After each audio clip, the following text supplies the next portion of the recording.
Police મહાનિરીક્ષક Sandipsinh Vadodara વિભાગ વડોદરા તથા ભરૂચ જિલ્લા પોલીસ વડા મયુર ચાવડા તરફથી મળેલી સૂચના અને માર્ગદર્શન મુજબ ભરૂચ જિલ્લામાં બનતા મહત્વના ગુનાઓનો ભેદ ઉકેલવામાં ભરૂચ જિલ્લા પોલીસને સફળતા પ્રાપ્ત થઈ છે। દાળ અને લૂંટના ગુનાને નિયંત્રણમાં લાવવાના ઉદ્દેશ્યથી જિલ્લાભરની પોલીસને અસરકારક પેટ્રોલિંગ રાખવા તથા વણ શોધાયેલા લૂંટ ધાડના ગુનાઓ શોધી કાઢવા ઉચ્ચ પોલીસ અધિકારીઓ દ્વારા સૂચના આપવામાં આવી હતી।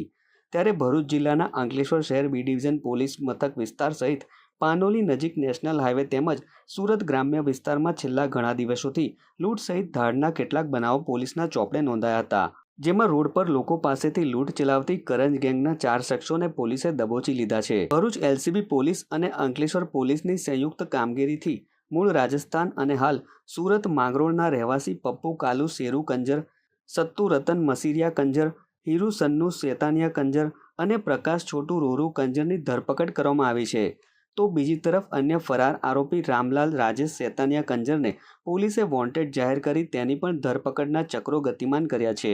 આ આરોપીઓ સુરત અંકલેશ્વર રોડ ઉપર યેનકેન પ્રકારે ટ્રક થોભાવી ડ્રાઈવર, ક્લીનર સહિતના લોકોને અવાવરૂ જગ્યાએ લઈ જઈ હાથ પગ બાંધી તેમના પાસે રહેલ મોબાઈલ સહિત રોકડની લૂંટ ચલાવતા હતા। અત્રે ઉલ્લેખનીય છે કે તાજેતરમાં જ અંકલેશ્વરના ખરોડ નજીક પણ ટ્રક ચાલકને આતરી ₹14,000થી વધુના મત્તાની લૂંટ ચલાવી લૂંટારુઓ ફરાર થઈ ગયા હતા। ત્યારે સતત બનતા ધાડ સહિત લૂંટના બનાવને અંકુશમાં લેવામાં ભરૂચ જિલ્લા પોલીસને મોટી સફળતા મળી છે। 4 આરોપીને અટક કરવામાં આવ્યા છે, જે છે પપ્પુ કાળુ શેરુ કંજર, સતુ કંજર, હીરુ કંજર તથા પ્રકાશ કંજર।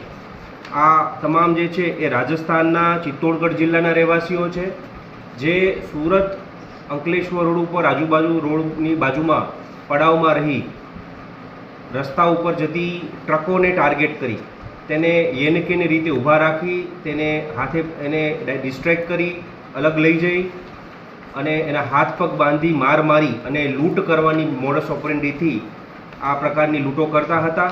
તેને પકડવામાં ભરૂચ પોલીસની ટીમને એક સફળતા મળી છે અને આરોપીઓને અટક કરી અને એની ઉપરની કાયદેસરની કાર્યવાહી કરી તપાસ અત્રે ચાલુમાં છે।